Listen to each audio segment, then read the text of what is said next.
আলী শাহ রহমতুল্লাহ তাআলা আলাইহি তিনি বর্ণনা করেন যে একজন মাওলানা আলা হযরত রহমতুল্লাহ তাআলা আলাইহিকে ছোট বয়সে কোরআনুল কারীমের শিক্ষা দেওয়ার জন্য পড়ানোর জন্য আসতেন।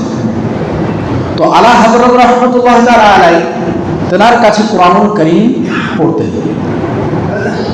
তো জৌনক মাওলানা সাহেব কোরআনুল কারীম শিক্ষা দিতে দিতে এমন এক জায়গার আয়াতের মধ্যে গিয়ে সেই আয়াতের মধ্যে জবর দিয়ে পড়তেছিলেন, কিন্তু ছোট বয়সী আলা হযরত রহমতুল্লাহ তাআলা আলাইহি জের দিয়ে পড়তেছিলেন।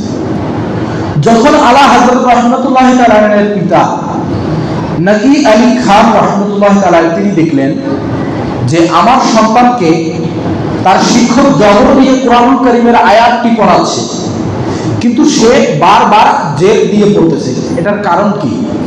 যখন তিনি কোরআনুল কারীম নিয়ে আসলেন, আসার পর কোরআনুল কারীম খুলে দেখলেন, দেখার পর দেখলেন যে কোরআনুল কারীমের মধ্যে ওই আয়াতের মধ্যে জের দেওয়া আছে, কিন্তু শিক্ষক যেই কোরআন পড়াচ্ছে, যেই আয়াতের মধ্যে পড়াচ্ছিলেন সেই আয়াতের মধ্যে জবর দেওয়া আছে।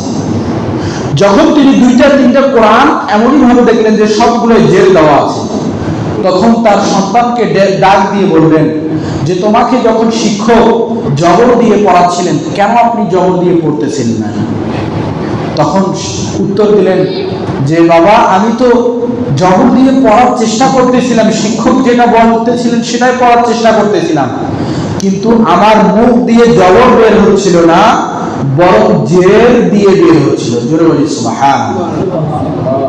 তো প্রকৃত একজন আল্লাহর ওলি যখন হয় তখন তার মুখ থেকে সবসময় সর্বদা সঠিক কথাটি বের হয়। তো ঠিক তেমনই ছিলেন আলা হযরত রহমতুল্লাহ তাআলা আলাইহি। আপনি আমি যার অনুকরণ করতেছি তিনি হচ্ছেন আলা হযরত